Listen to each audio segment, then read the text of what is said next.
Hey, listen, fat ass, dude, do not eat that ice cream. Whatever you do, it's gonna poison you, dude. The fuck did you just say to me? No, You heard me, dude. Did you call me a fat ass for eating this tub of Breyers mint chocolate chip ice cream? You serious right now? Dude, just listen to me. Do not eat the ice cream. No. What the? I can't move my arms. Help me. Welcome back to Fishy Films, where I review all the mainstream movies and all your favorite horror movies, and I tell you, should you go watch them in theaters, should you go stream them, or should you skip them in their entirety and throw them in the dump? Today, I'm here looking at Ice Cream Man, released in 2026. Now, many of us know Eli Roth is a gore daddy of horror, alright, making Hostel, Knock Knock, Cabin in the Woods, Thanksgiving, this all mostly good films. We don't gotta talk about Knock Knock, fuck that movie. But we've all known him as like this guy with really gory kills and makes some pretty good movies, okay?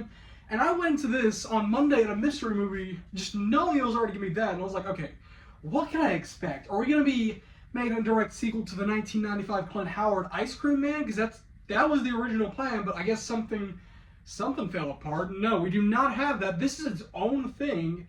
And immediately off rip when I was watching this, I just got this bad feeling of why do I think this is not going to work? And well, let me tell you, a lot of people have watched this movie Monday and are just trashing it. This movie is at a 1.8 out of 10 on Letterboxd, which if you don't know, that's pretty bad. That's not even a 2 out of 10. It's a 1.8 out of 10. That's astounding. A lot of criticisms are, well, it just feels like too much of a gore fest. There's no effort put into it. The characters suck. There's AI that was used in this film, which we'll get to. We'll talk about that a little later in this video.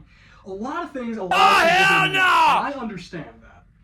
But I liked this movie. I did. I can't lie. I thought, for what it was, trying to be an original piece based off of an Ice Cream Man, I was a little skeptical, but I was hopeful. And it's safe to say I came out liking it. I didn't love it. I have plenty of my own issues that we're about to get to.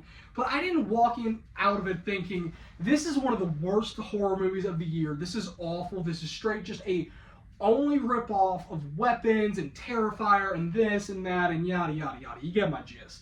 Now, a lot of people have been saying that this is a ripoff of Weapons and Terrifier, where there's just so many extreme kills and just a straight ripoff of Weapons, where these kids are possessed, which if you don't know, in this case, they are possessed by the Ice Cream Man's ice cream. Pause. They are possessed by that because they're eating it and they have like some kind of, I guess, binding spell. Hey yo, what the fuck? Like a one wish will you break and wish for, I wish every kid who ate my ice cream would just follow me.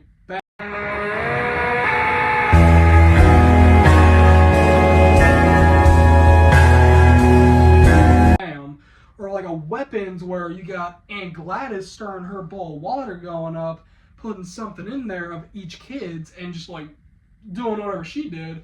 You just got an Ice Cream Man poisoning ice cream, just giving out to kids. And I want to say, going into this, the Ice Cream Man himself, I forget who, Barry Millen, I think is his name. He is creepy. To me, it's creepy. You take such an innocent thing like a ice cream person, and you make them evil, and it just sticks with you.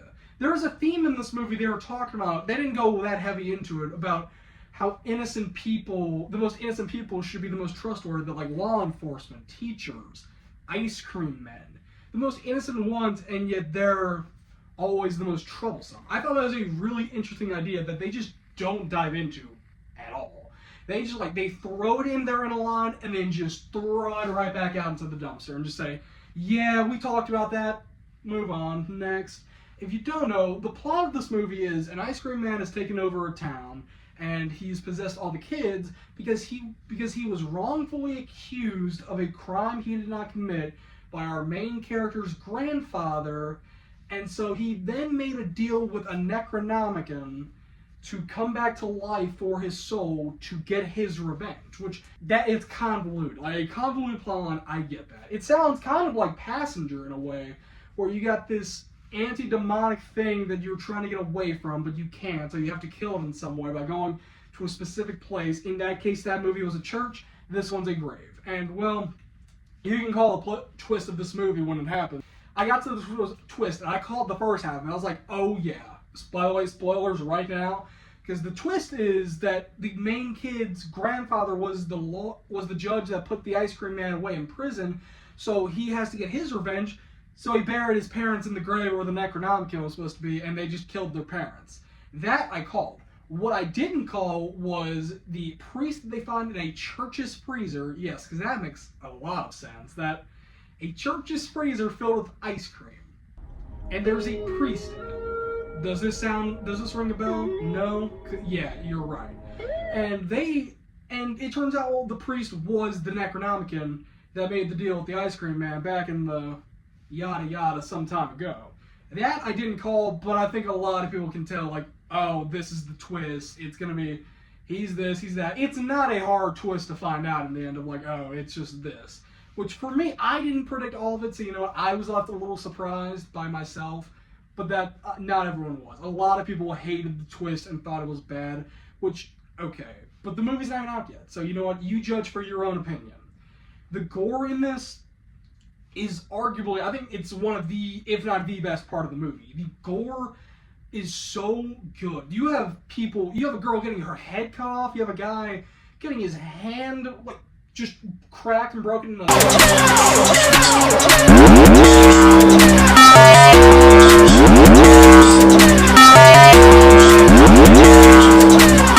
This is just a terrifying ripoff. It's the non-rated, going all out, just forget the characters, forget the dialogue, forget anything. We're going this, which I do get, because I'm not gonna lie, some of these characters are so unlikable that it actually was making me mad watching. This character named Chris, oh my gosh, he might be the worst character. And that's not to say every character is bad. I really dig the kid. What? No, it's not even mine. I just clicked on it. Pause. Hey, whoa. Come on, that's not what I meant to say. Now, the kids' performances were pretty good in this, okay? I thought in the first half they were a little too dickish. 21. I thought they were a little too mean to each other. I just thought it was kind of annoying to watch, like, them just be just straight assholes to each other. And it wasn't like even a fun kind of assholery way like you would with your friend. It's just like straight mean-spirited, no real fun in it. And then thankfully they were able to somewhat fix it, but not really, because you then put that dialogue into Chris, and we'll get to Chris. Anyway, I thought the performances for the most part were pretty good, and for what characters they were trying to play, I think it works enough in its favor to make it pretty solid. Now back to what I was saying about Chris. Yo, Chris, you're a dumbass. Oh my gosh, dude. This guy actually, just listen to this right now. He gets mad at the main character's sister because they were dating, they broke up, and he refuses to save her until she promises to go on a date and a movie with him. If that doesn't go to tell you how bad of a character he is and how much you just hate his character, I don't know what will, y'all. Come on, you tell me that's not bad enough. You're in the middle of the kid's ice cream apocalypse, running for your life. She's stuck on a roof, being trapped by kids, and you're just sitting there in your truck going, I'll save you, but you gotta go on a date with me, and you gotta take me to a movie. Not this movie, though, because we're in this movie playing characters who shouldn't even be saying these lines, but we're still saying these lines because we're gonna say these lines. It's so dumb. It's annoying to watch. Ugh. He's the worst character of this movie by far. I hate him so much. Everyone else is pretty good, though. For what they're given, even with this dialogue, I think some of this dialogue is genuine, just clanker dialogue. Some of this dialogue is just, it's so infuriating. And then that's infuriating, plus the character being infuriating. You pair those two together and you get Infuriation Part 2. Because, well, maybe they'll make a part 2. I don't know, because it looks like this movie's gonna bomb hard at the box office, so we're gonna find out later. But now you might be wondering, Luke, you're just trashing on this movie. No, I'm trying to be as openly honest as I can be, because I enjoyed this movie but it's also not going to be for everyone. And I also have to be honest with myself about my own criticisms, because I can't go into this and say, yo, this is a great movie, like, you're going to love this and that. No, you're not going to. I'm going to be honest. There are some plot holes that don't make sense. There are some characters that are very unlikable. There are some writing decisions in this, which by Eli Roth standards, I don't get how you put this in here. And then there's... we're going to get to where we are. It's true, y'all. I did use AI to make this video. I'm just kidding. I used AI to make the thumbnail, alright? Listen, there's controversy behind this movie about generative AI being used in some of the scenes, mainly with the flashbacks, and there are these visions that these kids are seeing as they're eating ice cream of, like, some old-timey Steamboat Willie Mickey Mouse-looking animations of the ice cream man, and, like, the ways they're killing the people, their parents and adults, but it's showing those animations as the kills. It's a little weird to describe. From what I've heard, okay, this is just what I've heard. Eli Roth has confirmed as of earlier today, generative AI was used in this film for some parts. We don't know what parts, we can easily speculate and assume here. From what I'm understanding, it is mainly with the flashbacks and some of the VFX, but I don't really notice it with the VFX. I will say it looks so good and practical. With the flashbacks and how grainy they look, that I can kind of tell by that. Like, oh, okay, I'm not shocked. But I have to bring this up because generative AI in film is not a good thing, y'all. I'm gonna be honest. I think generative AI in film takes away so much of the emotion and just strips it back from what it should be. It almost ruins films in ways. Because, let's be honest, none of us want AI in our film unless we're named Elon Musk. All in favor? Just Elon Musk. I'm Elon Musk, y'all. He's the only one raising his hand for that thing.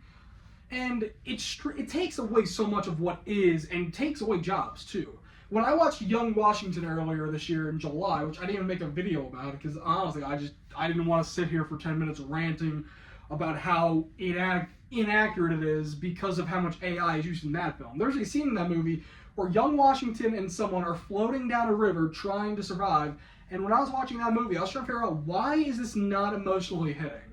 And I did not want to assume it was AI, and then I googled it, it was an AI river, and I thought, well, that's why. There were some scenes in this that you're watching, and I understand. You feel the emotions of the gore, because that's great. But when you're getting to like the more sappy stuff and whatnot, I don't feel a damn thing, y'all. I feel nothing. And the plot twist, I really enjoy this plot twist. I do. But now knowing that generative AI was used to make like some of the flashbacks and whatnot just pisses me off, like going back to rewatch it now. Because it's like, dude, like I don't want this in my film. And it doesn't even look good either. It takes away from so much of what could have been. I think that's one of the movie's many weaknesses. But it has good strengths. But I don't know for a lot of people if that's going to be enough to just overlook and forgive it for what it has going forward, if I'm being honest. I think going into this, if you end up going to watch this in theaters, a lot of people are going to walk out if they haven't already because they're not going to like what they're seeing. And I understand that. I do. If you don't like AI like I do, you're not going to want to watch this movie. I still enjoy the movie for what it is, but I also understand the counterpoint of how AI is a bad thing. Because again, it is. You can't make a movie review like this and not talk about this, because if you do, you're just ignoring the biggest issue that there is with a lot of film nowadays, is that people are starting to use AI in it, and it takes away from the emotion and overall feel of the movie. Now, as for my overall review, I initially gave it a 7.1 out of 10, but I'm going to have to knock it down a point for using AI, so now I'm going to put it in a 6.1 out of 10. I think I'm more the target audience for this. I really enjoyed it. I did. But I'm also into this, like, what the fuckery of this movie and the gore and just the comedicness of it. I think it's for me, but I can't stand the AI parts. I hate it. Now, for a lot of y'all, honestly, I hate saying this about a movie, but I think I would stream it, personally. But I know a lot of y'all are going to want me to say to skip it because of how much I'm talking about, which for a lot of people, I would say skip it. If you really want to, I would guess go to the movie, but I'm kind of in the middle between stream it and don't even watch it. I'm somewhere like right there for like trying to say for a lot of y'all. I'm sorry. If you enjoyed this movie and review, leave me a like, subscribe down below, and I'll see you in the next.